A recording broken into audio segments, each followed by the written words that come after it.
All right, kids, in 1866, a social club came out of Pulaski, Tennessee. Members sought the restoration of white supremacy through intimidation and violence aimed at the newly enfranchised black freed people. They were a terrorist organization. They targeted other minorities and white Republicans in addition to black people. By 1867, this club became the Invisible Empire of the South. A similar organization, the Knights of the White Camellia, began in Louisiana that same year.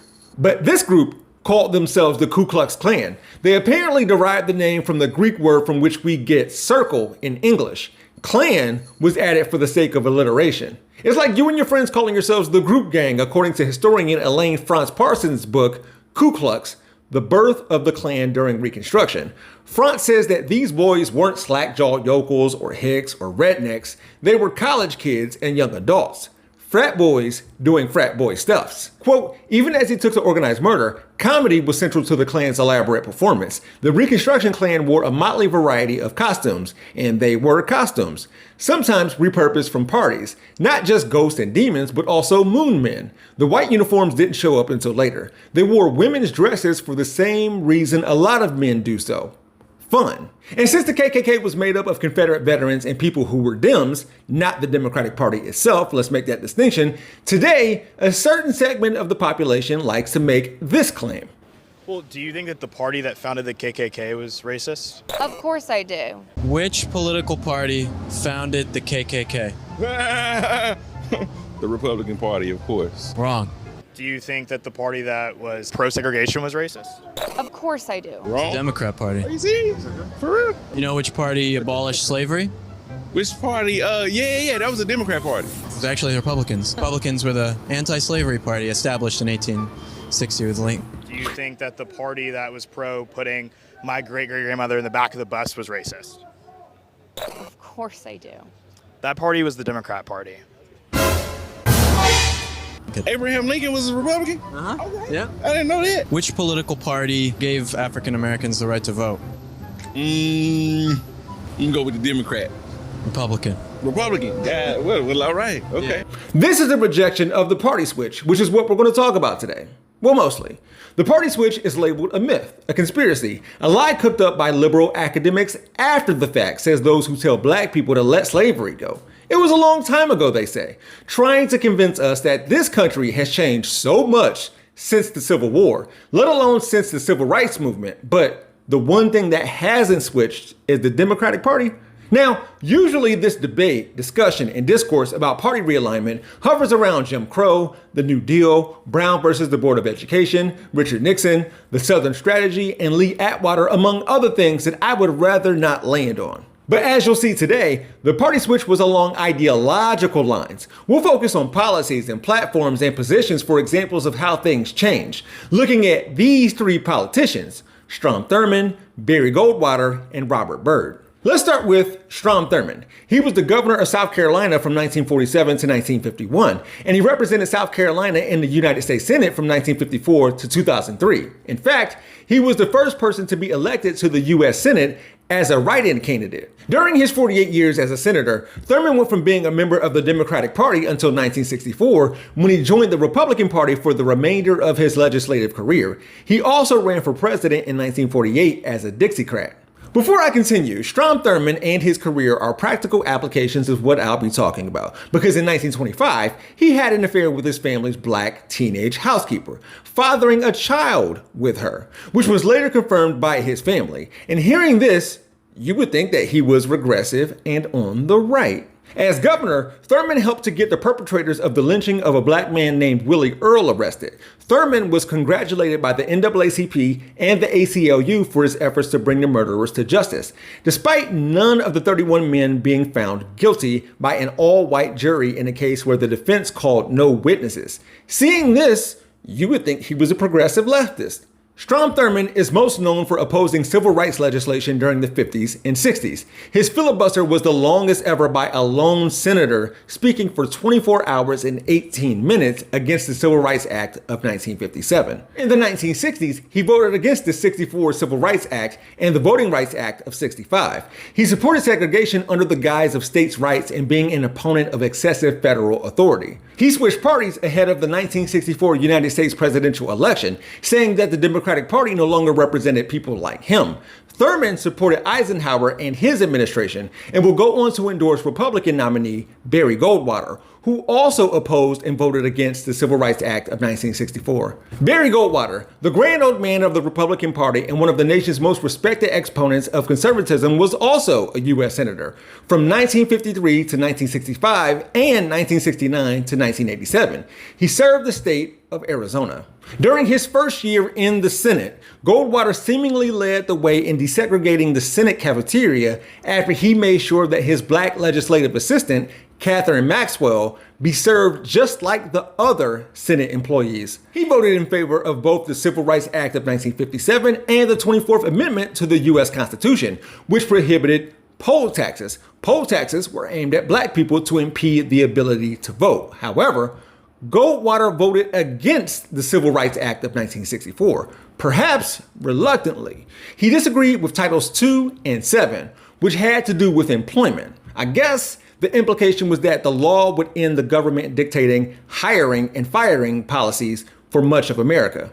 In his book from 1960 entitled The Conscience of a Conservative, Goldwater stated he wanted integration but not states being forced to integrate.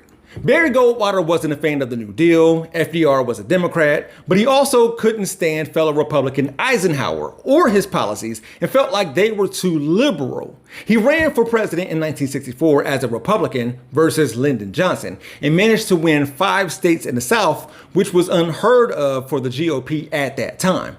Weird how messaging like this worked for the former Confederacy. I would remind you that extremism in the defense of liberty is no vice.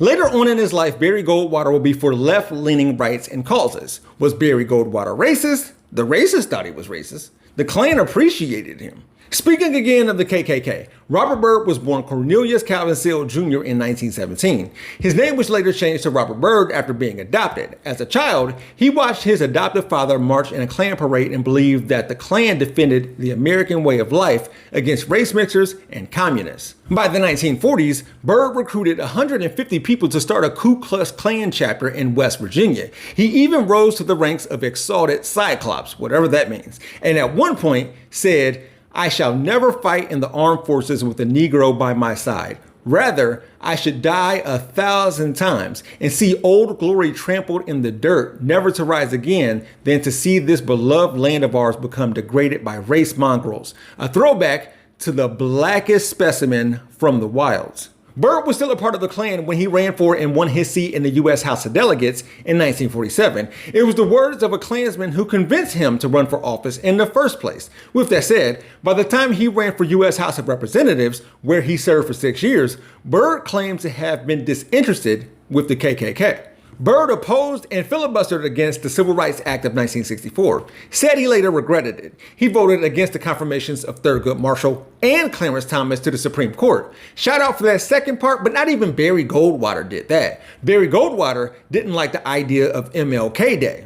Wasn't a politician at the time, but Byrd did. Robert Byrd used the term white N-words a few times. The NAACP rated his voting record as being 100% in line with the positions on 33 Senate bills they evaluated. His left-leaning positions were a mixed bag. He was a Democrat, a U.S. Senator for over 51 years, still the longest-serving U.S. Senator of all time and second among Congress members ever. He said that joining the KKK was the greatest mistake he ever made. Quote, "I know now I was wrong. Intolerance had no place in America. I apologize 1,000 times, and I don't mind apologizing over and over again. I can't erase what happened." Once Robert Byrd died in 2010, Joe Biden recounted that the former senator stood with him in the cold and rain when Biden buried his wife and daughter. Byrd had lost a grandchild himself to a car accident in 1982. Around the time of his funeral, Biden, Barack Obama, the Clintons, and Republican politicians spoke well of Robert Byrd. Yet, these three are said to be the real racists for that, and not the GOP politicians for doing the same thing. And look, I get it. The message is that Republicans are the racists, not Democrats. Which party is racist? Repubs or Dems? But based on what we've gone over already, it's and.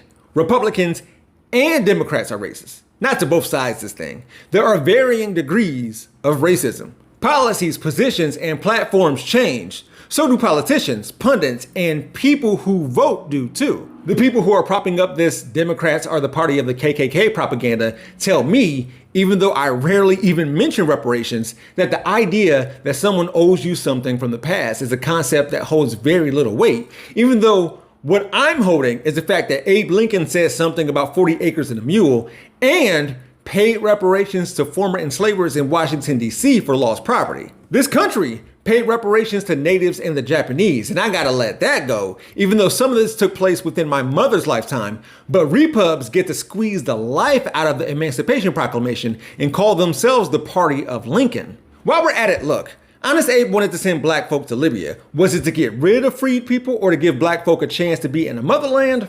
I don't know. He had friends that enslaved black people. His vice president enslaved black people. Honest Abe didn't see black folk as equal to white people. And if he could have left them in chains while preserving the Union, he would have done that. Ronald Reagan was once a Democrat, inspired by Barry Goldwater, became a Republican, signed MLK Day into being a federal holiday though, reluctantly, begrudgingly.